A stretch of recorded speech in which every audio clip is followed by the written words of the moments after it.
Em Mateus capítulo 7, Jesus disse: não julgueis. Este é um dos versículos mais mal interpretados da Bíblia, principalmente por aqueles que gostam de viver em pecado e defender bandido de estimação. Pessoal, curta, comente, se inscreva, senão vocês serão julgados. Bora para o vídeo. Jesus, ele está proibindo aqui neste versículo toda forma de julgamento em relação ao próximo. Jamais devemos emitir opinião desfavorável contra alguém. Definitivamente não é isso que Jesus está dizendo. No próprio contexto em que essa fala está inserida, na passagem que Jesus fala sobre o não julgueis, ele diz que nós não devemos dar aos cães o que é santo e nem lançar pérolas aos porcos. E no verso 15, ele disse para tomarmos cuidado com os falsos profetas. Ora, como que eu vou fazer isso se eu não julgar quem é cão e quem não é? Jesus expressou publicamente sua opinião sobre os fariseus e sobre os escribas. Ele os repreendeu e, assim, das maneiras mais pesadas possíveis. Raça de víbora, caixão fedido, enfim, e por aí vai, né? A igreja de Éfeso, ela foi elogiada porque ela julgou e resistiu os falsos apóstolos de seus dias. Conheço as tuas obras, tanto o teu labor como a tua perseverança, e que não pode suportar homens maus, e que puseste à prova os que a si mesmos se declaram apóstolos e não são, e os achaste mentirosos. Paulo, em 1 Coríntios 2,15, disse assim: porém, o homem espiritual julga todas as coisas, mas ele mesmo não é julgado por ninguém. Ou seja, está muito claro em toda a Escritura que há um tipo de julgamento que é lícito e necessário. O que Jesus está proibindo aqui é o espírito excessivamente crítico, aquela pessoa que julga tudo sem nenhuma base. Por exemplo, Jesus disse: não julgue pela aparência. Você vê uma pessoa próspera, e aí você nem sabe da vida da pessoa, e diz de bate-pronto: esse aí deve ser ladrão, parece um ladrão. Julgamento precipitado, sem amor, que na realidade é apenas oportunidade para dar vazão a um coração invejoso e maligno.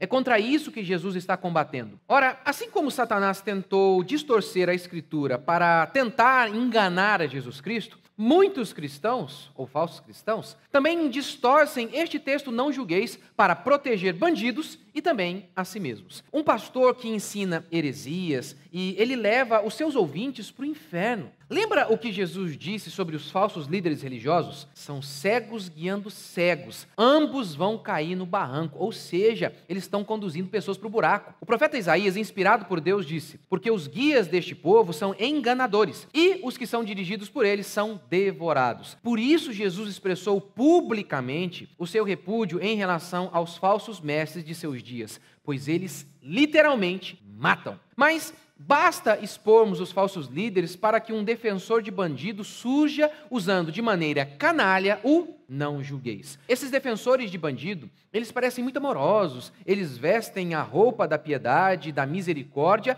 para dizer que não devemos expor os canalhas, pois isso seria falta de amor. Olha, vocês que usam este texto para proteger os seus bandidos preferidos, vocês são enviados do diabo para proteger homens que estão destruindo a vida de milhares de pessoas. Quem protege o lobo sacrifica a ovelha. Eu vou lhe dar um exemplo do que eles querem que eu faça, que nós façamos. Há um homem que tem seduzido muitas mulheres na vizinhança. Ele é carinhoso e sedutor. Depois de muita lábia, ele acaba se aproveitando dessas mulheres e as rouba e as destrói. Se eu sei que ele é um canalha e eu fico em silêncio, que tipo de pessoa eu seria? Um canalha da pior espécie, que por medinho fica quieto e acaba sendo cúmplice desse homem que vai abusar de muitas outras mulheres. Mas é exatamente isso que os crentes não julgueis querem que a gente faça. Fique em silêncio enquanto falsos pastores e falsos crentes, ou os influencers, levam pessoas para o inferno em que eles mesmos vão estar. Então, por exemplo, eu fiz este vídeo aqui, o que está acontecendo com os crentes. E aí eu acabei citando esses dois influencers aqui, que se declaram cristãos. Eu não tenho nada contra a pessoa deles. E sabe, antes de fazer esse vídeo ou qualquer outro, eu sempre penso, meu Deus, tem um ser humano ali. Ok, tem um ser humano aqui, Priscila Alcântara e o Yudi, mas também tem outros seres humanos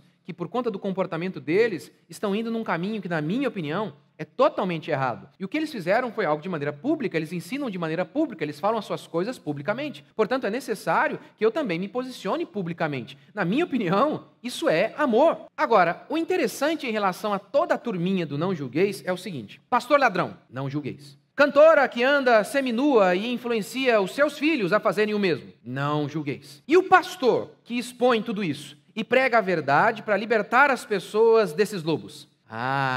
Em relação ao pecado de falar a verdade, esse pode julgar, criticar e quem sabe a gente consiga chegar ao nosso objetivo, que é matar todos esses caras aí. Pensam o povo do não julgueis. Essa é a vida do não julgueis, é impossível e seria uma tremenda estupidez sem tamanho. Quer ver? Se um pedófilo, ele aparecer querendo cuidar dos seus filhos, não julgueis, deixe. Quando um homem surgir querendo vender gato por lebre, não julgueis, compre. E mais, não fale para ninguém, não fica julgando o cara. Deixe que ele continue enganando muitas outras pessoas. O amor é isto, não julgue enquanto ele arranca o único dinheirinho suado daquele pai de família. Não julgue, não condene essas pessoas, continuem permitindo que elas roubem o leite das crianças. Isso sim é amor. Vai nessa, vai. Mas sabe, este versículo, não julgueis, ele também é mal interpretado para proibir, coibir aqueles que pregam o genuíno evangelho. Quer ver? Vou dar um exemplo. Gays vão para o inferno? E aí o pastor modernete responde, quem é você para julgar?